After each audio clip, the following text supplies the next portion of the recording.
leaders is to be the instrument in encouraging the youth to contribute in the improvement of the general welfare and quality of life of the community. Actually, mo gina-emphasize sa sa CAT.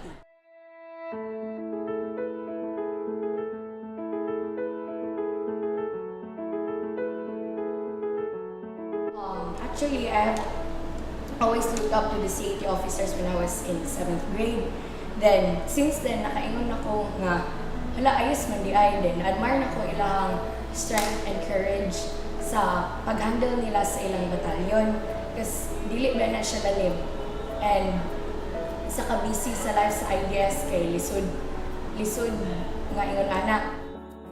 Akong fear sa to sa una kay kanabitaw mag-training na itudlo sa amoa din ma-fail na ko og i-execute og tarong kanang dili perfect kay feel na ko maka-down ko sa lecture sa ako or sa ga-instruct sa ako kay gatarong sila og instruct sa ako din dili na ko tarong mag-execute din hadlok ko nga ma-down sila na ako tungod sa akong tungod kay dili na ko matarong mag-execute ang mga dapat execute. Itong pagkita na ko sa grade 10 last year tech ay kanang na-interested ko then kanang pagkita na ko sa ilang training bitaw tech marag na-amused ko tayo sa marag ganahan kay kumutrayo yung stuff.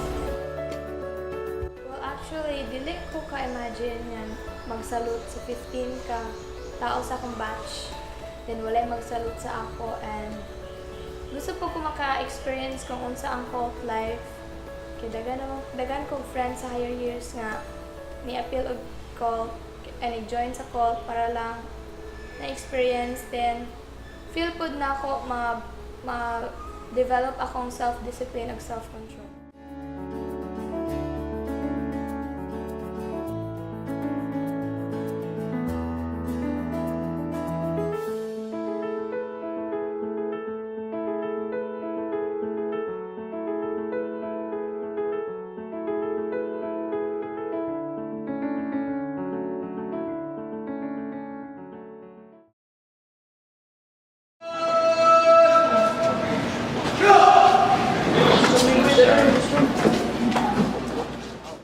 Natoy time na gauna na jud ko nga nagkapoy na bitaw kayo so daghan pa kayo kuan am toy time na Broadway director ko and then gikapoy na kay ko and all then nagsinapay call training then nanasa akong utok is muundang pero narato sa akong utok yun wala na akong i-share sa uban and then ako mga co-cults kay nagina po sila nga mangundang na po daw sila then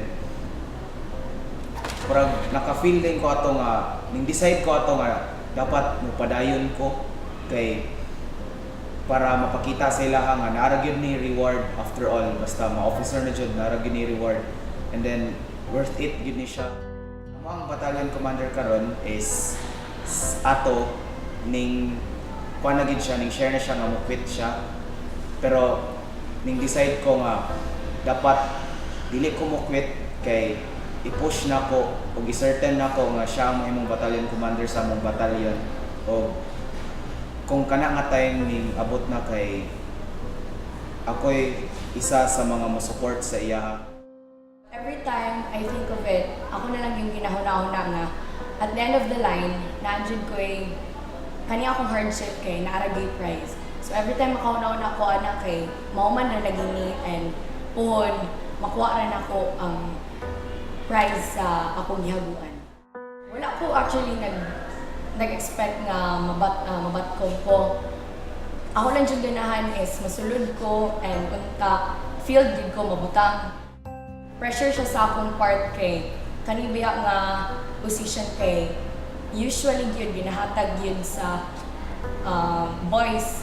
Then moto na pressure ko of course na feel man yun na dayon ang ako lang yung giun sa akong self nga kay na naman ko ani nga position might as well ihatag na lang ako akong best and then in that way dili ko nila i-belittle nga tungod kay babae ko nga batkom dili tungod babae ko kay underestimate na ko nila so mo to siya nag-try lang din ko nga ihatag akong best.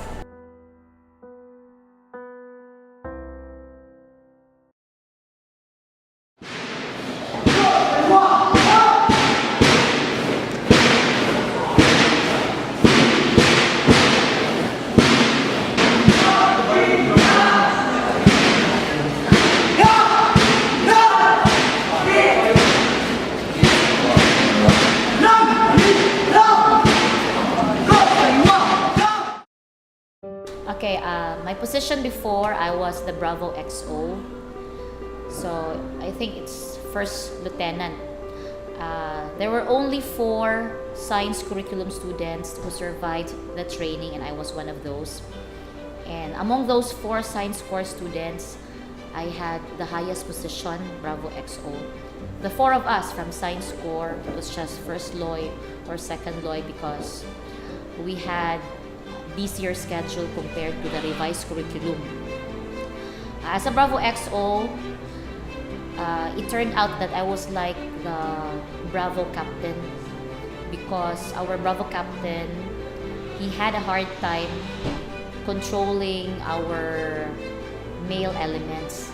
So I assisted him, and according to my batch, according to them, I was a fierce CAT officer because I could control our male elements.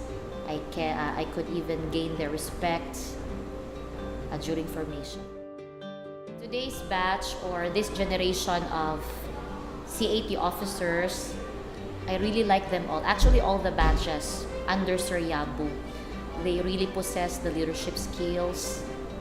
Perhaps because of the trainings that they had, all legal, black and white, under the baton of Sir Yabu.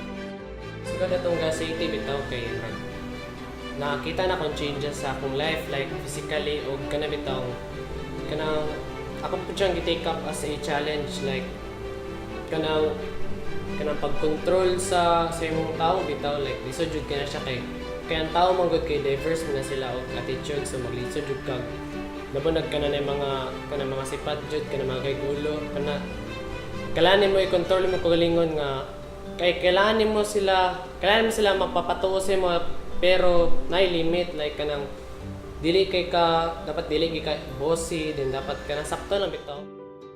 Gusto ko mo-lead ang tao into a path nga dili sila mo astray, nga gusto ko ang mga tao diri, mga Filipino people, is kita nila nga ang sundalo di ay dili ra di ay siya sundalo lang mamatay para sa country, kundi gidedicate sa mga sundalo ang ilang life para sa atong country, para sa mga civilian. Dili na to ma-attain ni nga peace kung wala sila. To those who are aspiring to be safety officers, ako lang yung is never give up. And sa start pa man siguro yun, before po nakasunod sa call training, kay naan mo dyan may reason yun nga nung ganahan mo mga pilog may mga officer. And stay lang din na sa inyong mind kay there will be a time na Eigen mo nga ganahan mo give up, pero remember lang ito ninyo nga inyong reason nga actually nagpa-push sa inyo nga magsugod o call training. Gusto ka, if para sa imong utok pa lang karon, dili mo gyud siya malikayan, is try lang, is tungod sulod lang ka tungod kay mo makauban sulod pod, wala gid kay main reason, bugat nga reason, pwede man masulod ka. Actually para sa ako kay ayos siya nga experience dyan. So akong i-advise is if gusto ka mosulod, pwede ka mosulod, dili siya bawal. If you really want to go into PMA, I advise or I encourage you to join the CAT training here. Called here in IDS, because I really like the training, more on leadership skills, and I think Sir Yabu is already teaching those cult officers advanced skills that are being taught now in ROTC. So my advice is to join. But then you have to do a lot in terms of time management. Tuon jud kanang sample na may quiz, tuon jud mo tuhan, like katong sa una kay akong style sa una kay kanang sa katawanan kay siya kay before matulog ay kanang sigol ay kanang magbilar din magtuon ko, then before matulog pa lang like magpiyong na kong mata, gayaw-yaw gyapon ko sa sa mga lessons sa katong mga demerits ana. Then first thing in the morning pag matagid na ako, muna po na ko yawit. Naagid na yun sa isa sa reason yun sa mga taong usulod para ma-safety officer. Kanang mga gusto mag-safety officer kaya ang uniform o ang sword. And then ako maingon na is actually okay ra gyud na siya. Labi na kay kuan ka ng bystander pa or tiglantaw pa murag wow usa oy.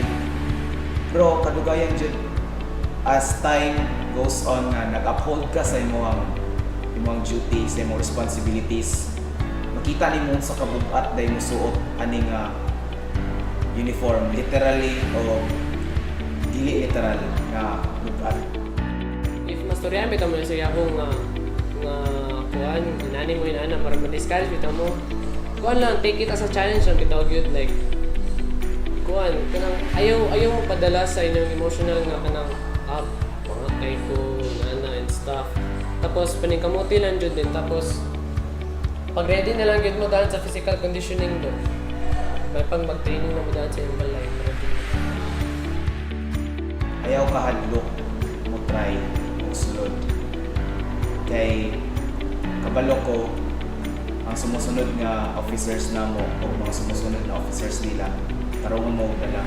So CAT is a very great experience to have. Even if you are element or officer, great experience yun siya. Wala man siya sayon, kapoy mo siya siya. But ayos ang feeling nga fulfillment pag yatag mo mong best o makakuha ka o prize sa tanan mong kahagom. So ayaw lang give up sa